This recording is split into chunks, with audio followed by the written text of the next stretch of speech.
Hello friends, welcome to my YouTube channel. देखिए, इस channel पे रोज़ सुबह 5 बजे जीके जीएस की वीडियो डलती है। तो यदि आपका जीके जीएस कमज़ोर है, वीक है, तो इस चैनल से जुड़ जाइए। आपका जीके जीएस ऑटोमेटिक बहुत अच्छा हो जाएगा। ठीक है, तो चलिए वीडियो को शुरू करते हैं। अपना पहला क्वेश्चन है कि संविधान सभा की पहली बैठक किस तिथि को हुई थी और इसके अस्थायी अध्यक्ष किसे चुना गया था। ठीक है, तो याद रखिएगा, संविधान सभा की पहली बैठक 9 दिसंबर 1946 को हुई थी और इसके अस्थायी अध्यक्ष डॉक्टर सच्चिदानंद सिन्हा को चुना गया था। अब इससे रिलेटेड महत्वपूर्ण बिंदु को देख लेते हैं कि 9 दिसंबर 1946 को संविधान सभा की पहली बैठक नई दिल्ली में हुई थी। फ्रांस के तर्ज पर संविधान सभा के वरिष्ठ सदस्य जो थे वो डॉक्टर सच्चिदानंद सिन्हा थे और इन्हीं को ही संविधान का अस्थायी अध्यक्ष चुना गया था। अब इसके 2 दिन बाद 11 दिसंबर 1946 को डॉक्टर राजेंद्र प्रसाद को संविधान सभा का अस्थायी अध्यक्ष चुना गया। ठीक है, चलिए देखिए नेक्स्ट क्वेश्चन है, प्रसिद्ध हल्दी घाटी का युद्ध 1576 ईस्वी में किनके बीच लड़ा गया था। तो याद रखिएगा, महाराणा प्रताप और अकबर के बीच लड़ा गया था। अकबर के सेनापति कौन थे? तो मानसिंह थे, याद रखिएगा। अब इससे रिलेटेड महत्वपूर्ण बिंदु को देख लेते हैं। यह युद्ध 18 जून 1576 को राजस्थान के हल्दी घाटी दर्रे में मेवाड़ के शासक महाराणा प्रताप और मुगल सम्राट अकबर की सेना के बीच लड़ा गया था। देखिए, मुगल सेना का नेतृत्व आमेर के राजा मानसिंह प्रथम और आसफ खान कर रहे थे। ठीक है, और महाराणा प्रताप के प्रिय घोड़े का नाम क्या था? तो चेतक था, याद रखिएगा। ठीक है, नेक्स्ट क्वेश्चन की तरफ चलते हैं। देखिए नेक्स्ट क्वेश्चन है, भूमध्य रेखा को 2 बार काटने वाली दुनिया की एकमात्र नदी कौन सी है। तो भूमध्य रेखा को 2 बार काटने वाली दुनिया की एकमात्र नदी कांगो नदी या जायरे नदी। कांगो नदी को ही जायरे नदी भी कहा जाता है, याद रखिएगा। ऑप्शन बी अपना राइट आंसर हो जाएगा। अब इससे रिलेटेड महत्वपूर्ण बिंदु को देख लेते हैं। देखिए, अफ्रीका महाद्वीप में बहने वाली कांगो नदी, जिसे जायरे नदी भी कहा जाता है, भूमध्य रेखा को 2 बार पार करती है। ठीक है, याद रखिएगा, भारत में माही नदी कर्क रेखा को 2 बार काटती है और अफ्रीका की लिम्पोपो नदी मकर रेखा को 2 बार काटती है। ठीक है, याद रखिएगा। नेक्स्ट क्वेश्चन की तरफ चलते हैं। नेक्स्ट क्वेश्चन है, प्रकाश वर्ष निम्नलिखित में से किस भौतिक राशि का मात्रक है। तो याद रखिएगा, प्रकाश वर्ष दूरी का मात्रक है। ऑप्शन सी अपना राइट आंसर हो जाएगा। अब इससे संबंधित महत्वपूर्ण बिंदु को देख लेते हैं। देखिए, नाम में वर्ष होने के कारण अक्सर लोग इसे समय का मात्रक समझ लेते हैं, लेकिन यह अंतरिक्ष में बहुत लंबी दूरी को मापने का मात्रक है। याद रखिएगा, प्रकाश वर्ष क्या है? तो एक वर्ष में प्रकाश द्वारा तय की गई दूरी को प्रकाश वर्ष कहा जाता है। ठीक है, और याद रखिएगा, दूरी मापने की सबसे बड़ी इकाई क्या है? तो पारसेक है। और याद रखिएगा, एक प्रकाश वर्ष बराबर होता है 9.46 इंटू 10⁻15 मीटर, और किलोमीटर में बोले तो ये 10⁻12 किलोमीटर हो जाएगा। बाकी सब कुछ हो ही रहना। ठीक है, नेक्स्ट क्वेश्चन की तरफ चलते हैं। नेक्स्ट क्वेश्चन है, भारतीय रिजर्व बैंक की स्थापना किस आयोग या समिति के सिफारिश पर की गई थी। तो याद रखिएगा, भारतीय रिजर्व बैंक की स्थापना हिल्टन आयोग के सिफारिश पर की गई थी। ऑप्शन ए अपना राइट आंसर हो जाएगा। इससे रिलेटेड महत्वपूर्ण बिंदु को देख लेते हैं। देखिए, हिल्टन आयोग, जिसे शाही आयोग, royal commission of India currency and finance भी कहा जाता है, की सिफारिश पर 1 अप्रैल 1935 को आरबीआई की स्थापना हुई थी। ठीक है, अब देखिए, 1 जनवरी 1949 को इसकी राष्ट्रीयकरण भी हुई थी। ठीक है, और इसके पहले भारतीय गवर्नर सर चिंतामन द्वारकानाथ देशमुख, जिसको शॉर्ट में सीडी देशमुख लिखा जाता है। ठीक है, याद रखिएगा। नेक्स्ट क्वेश्चन की तरफ चलते हैं।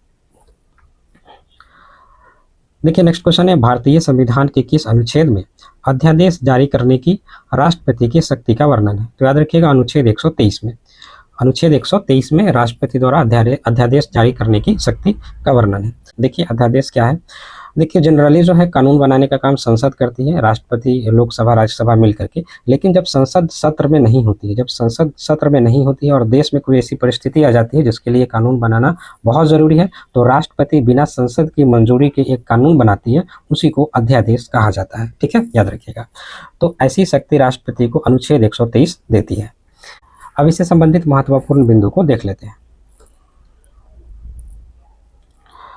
देखिए, जब संसद के दोनों सदनों का सत्र नहीं चल रहा हो और कोई कानून बनाना तुरंत आवश्यक हो तो राष्ट्रपति अनुच्छेद 123 के तहत अध्यादेश जारी करके कानून बना सकती है। अब देखिए राज्यों के राज्यपाल को भी ऐसा शक्ति प्रदान किया गया है और ये शक्ति अनुच्छेद 213 के तहत प्रदान किया गया है। देखिए संसद सत्र शुरू होने के 6 सप्ताह के भीतर इसे संसद से मंजूरी मिलना अनिवार्य होता है। ठीक है, याद रखिएगा। नेक्स्ट क्वेश्चन की तरफ चलते हैं। नेक्स्ट क्वेश्चन है प्रसिद्ध दांडी मार्च किस तारीख को शुरू हुआ था और महात्मा गांधी ने कितने समर्थकों के साथ यह यात्रा की थी? तो याद रखिएगा 12 मार्च 1930 को यह शुरू हुआ था और गांधी जी ने 78 अनुयायियों के साथ यात्रा शुरू की थी। ऑप्शन ए अपना राइट आंसर हो जाएगा। अब इससे संबंधित महत्वपूर्ण बिंदु को देख लेते हैं। देखिए गांधी जी ने अपने 78 चुने हुए आश्रम वासियों के साथ साबरमती आश्रम से दांडी गुजरात तक 240 मील की यात्रा पैदल शुरू की। 6 अप्रैल 1930 को दांडी पहुंचकर उन्होंने मुट्ठी भर नमक उठाकर नमक कानून तोड़ा और यहीं से सविनय अवज्ञा आंदोलन की औपचारिक शुरुआत हुई थी। नेक्स्ट क्वेश्चन की तरफ चलते हैं।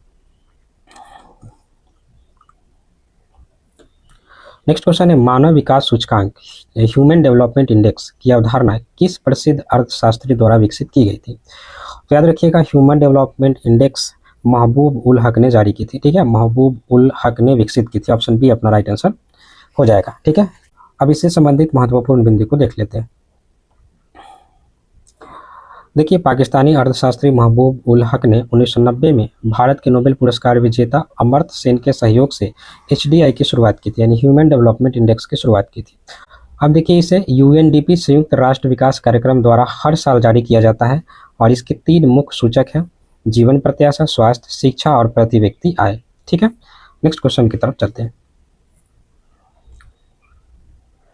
नेक्स्ट क्वेश्चन है सल्तनत काल में दीवाने अर्ज किस प्रकार का विभाग था और इसकी स्थापना किस सुल्तान ने की थी? तो देखिए दीवाने अर्ज एक सैन्य विभाग था और इसकी स्थापना बलबन ने की थी। ठीक है, ऑप्शन बी अपना राइट आंसर हो जाएगा। अब इससे संबंधित महत्वपूर्ण बिंदु को देख लेते हैं। देखिए बलबन ने मंगोलों आक्रमण का मुकाबला करने और आंतरिक विद्रोह को दबाने के लिए एक पृथक सैन्य विभाग दीवाने अर्ज की स्थापना की थी। बाद में अलाउद्दीन खिलजी ने इस विभाग को और मजबूत किया तथा सैनिकों का हुलिया लिखने और घोड़े दागने की प्रथा भी शुरू की। नेक्स्ट क्वेश्चन की तरफ चलते हैं। नेक्स्ट क्वेश्चन है बुल और बियर शब्दों का प्रयोग किस क्षेत्र या बाजार में किया जाता है? तो देखिए बुल और बियर का प्रयोग शेयर बाजार में होता है। ऑप्शन बी अपना राइट आंसर हो जाएगा। अब इससे संबंधित महत्वपूर्ण बिंदु को देख लेते हैं। देखिए बुल और बियर का मतलब क्या होता है? बुल का मतलब होता है तेजरिया, वह निवेशक होता है जो मानता है कि बाजार में शेयर की कीमत ऊपर बढ़ेगी या जाएगी। ठीक है, और बियर का मतलब होता है मंदरिया, वह निवेशक होता है जो मानता है कि बाजार या किसी शेयर की कीमत नीचे गिरेगी। ठीक है, जब शेयर की कीमत बढ़ेगी तो क्या बोलते हैं? तेजरिया। जब शेयर की कीमत गिरेगी तो क्या बोलते हैं? मंदरिया। ठीक है, तो वीडियो अच्छा लगा तो चैनल को सब्सक्राइब जरूर करिएगा, वीडियो को लाइक जरूर करिएगा और रोज सुबह 5 बजे इस चैनल पे जीके जीएस की वीडियो आती रहेगी। चैनल से जुड़ जाइए। यदि आपका जीके जीएस कमजोर है तो आपका जीके जीएस ऑटोमेटिक बहुत अच्छा हो जाएगा। मिलते हैं हम लोग नेक्स्ट वीडियो में।